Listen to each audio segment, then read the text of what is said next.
Well, today we've come through to the Blue Mosque in Istanbul in Turkey. Blue Mosque here is one of the most significant buildings around and has 5 minaret towers altogether, from which the Muslims are called to prayer 5 times a day. Well, it's a pretty large group again. This is a RSD Travel group.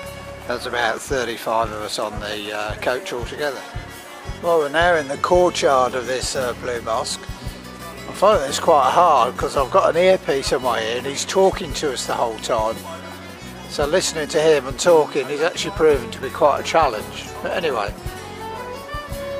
it's not a busy time of day right now. It's constructed by the Sultan of Oman in 1609 and it took 7 years to complete. In the summer, the courtyard here is used as an extension to the mosque for them to pray. It's so busy, unlike our churches. Well, I must say, internally this is pretty impressive. The dome is about 43 metres high and has a diameter of 23.5 metres. And the size of the prayer hall that we're now stood in is about 2,500 square metres altogether. Quite sizable and with much light all around it. In total there are 260 windows dotted around the whole of this mosque, each with a kind of a stained glass pattern design, and some a lot more intricate and beautiful than others. Well, being the middle of December, it's quite cool. There's a lot of water features around. There's a distinct lack of sunshine. The other thing we've noticed is CCTV is kind of everywhere. Well, we've moved on from the mosque through to one of the Sultan's palaces. This is the courtyard just in front of the main entrance, which is guarded by the military. The building here is in fact a Byzantine church, constructed in 378, I think he said. The site we're on now is overlooking the Bosporus Strait, which separates European Istanbul from Asian Istanbul. We're inside now, and this is the main entrance doorway for the Sultan in days gone by. Well, it might be cool, but it's not stopping the crowds coming out. There are school groups, there are adult groups, all nationalities, teeming around this place. So having to queue up to get in and around and about here. But it's quite an imposing setting, in some nice gardens, some pleasant architectural buildings around. All the home of the Sultan in days gone by. Okay, so on the terrace, we're now looking down over the Bosporus and over to the peninsula on the other side. This is a major shipping channel from the Black Sea, as I understand it, to allow access through towards the Mediterranean. Now adjacent to the Sultan's Justice Room is kind of like the legal palace of the place, where naughty people were brought to task.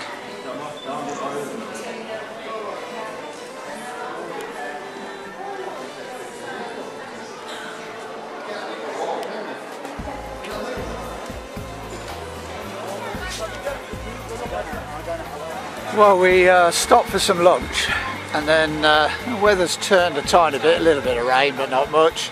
It's not that cold, and we're now doing a bit of a walking tour around some of our old Istanbul. And this old water fountain dates from 1895 and was a gift from the Germans to Turkey. One of the other famous features of Istanbul here is the obelisk with its hieroglyphics.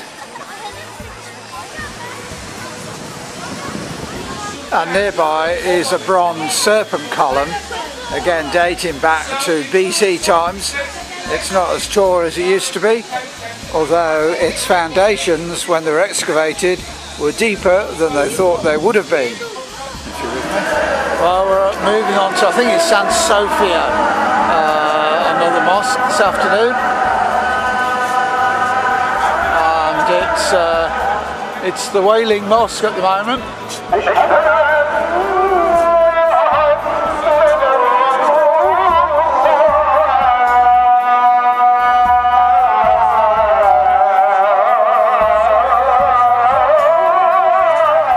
Well, this is the Sophia Mosque.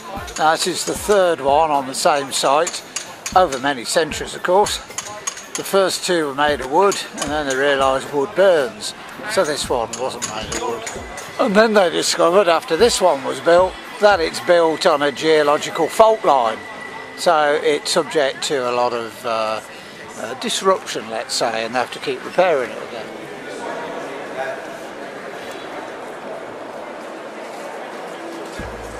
So what looks like a mosque to us is in fact a museum as decreed by Ataturk. Inside there are some really quite impressive, very old mosaics, now in quite a poor state, but with gold still evident on the bits that can be seen. It's the remaining mosaics which are still really quite impressive. Well, after the excesses of the mosques and museums and the culture and the religion this morning, we've come for a little bit of a taste and a feed in this Turkish delight shop. Well, it's generally called the Egyptian market. Spices galore being available. Quite a lot of dried fruits, very garish looking, more and more tastings available. Fez hats, Turkish scarves, just kind of anything. Plenty of sponges. And again, all manner of, you tell me, I mean, I thought what it is. The following day we had quite an early start this morning and have driven round on what is the 3% of Turkey which is in Europe, round to Gallipoli is how we call it.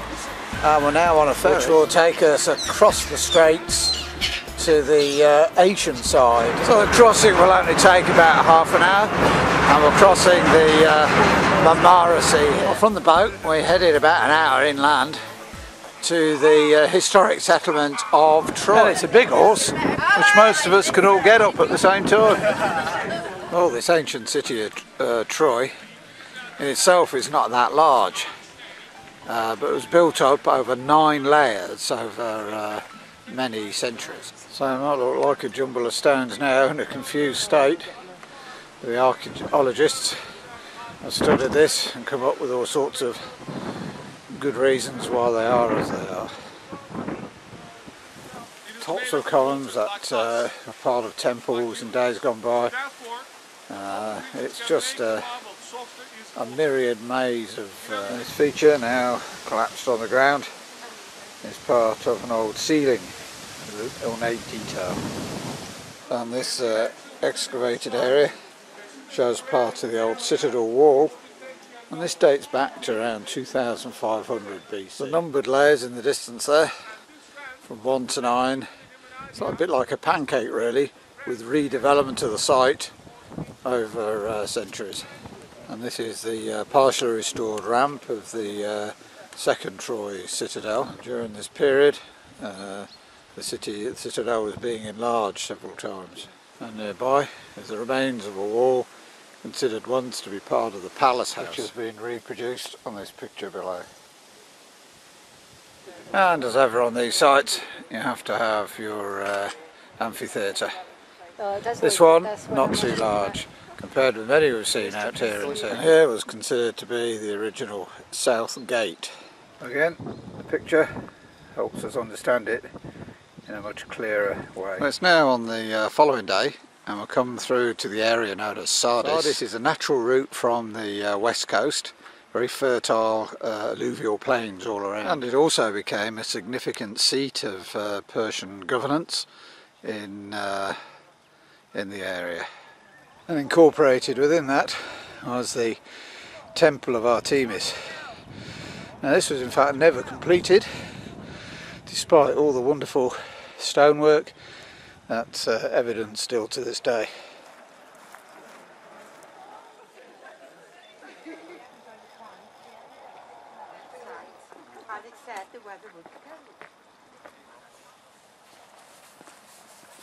Well, not too far away from the earlier complex is the gymnasium and the Byzantine bathhouse, and the 1, 2, 3, 4 little keyhole slots there for the men to sit and do their daily business on, and channel running underneath to remove the excrement away. And now walking down a Roman avenue, and each of the divisions were shops. It was a shopping arcade in its day, 2,500 years BC. Inside, and to this day there are still some impressive mosaics which we're just able to walk over. And the next building is a synagogue, still with some fantastic wall tiling, although this is part of a reconstruction.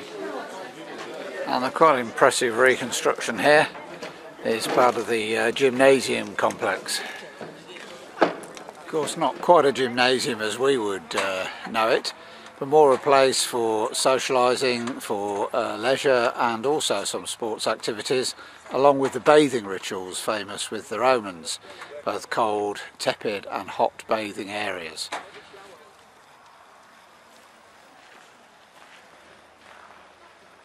So this was the swimming hall, the swimming pool itself.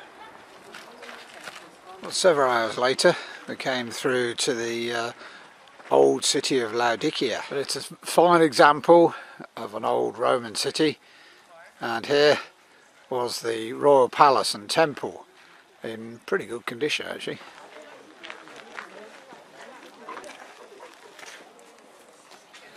Provided you can ignore all the metalwork above.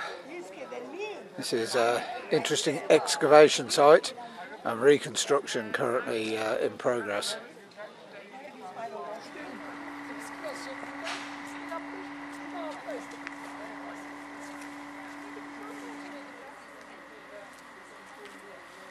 Well, the detailed reconstruction work, new pieces of stone carved in the original way, and others yet to be renovated, but a good representation is provided nonetheless. Again, we can now benefit from a modern day interpretation of how they think it might have looked in its day. Well, the following day we returned to somewhere we originally visited just 2 years ago, and that's Aspendos, and it's the most fantastic amphitheatre. It was under reconstruction 2 years ago, and much of that work has now been completed, and it really is looking quite magnificent. And the acoustics are such that even talking down here you'd hear me on the upper stairs way over there. Well, it truly is impressive, and there's no resonance, so I'm up now as high as you can be, and even talking through to the camera now, there's no echo. In addition to all of that, of course, the steps themselves, which you have to get up and down, are relatively steep. This group of mine with me are all coping alright, but others are having to cling on a little bit. Somebody's come down on the bottom even.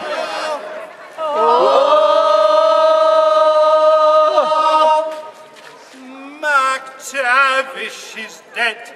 MacTavish is dead.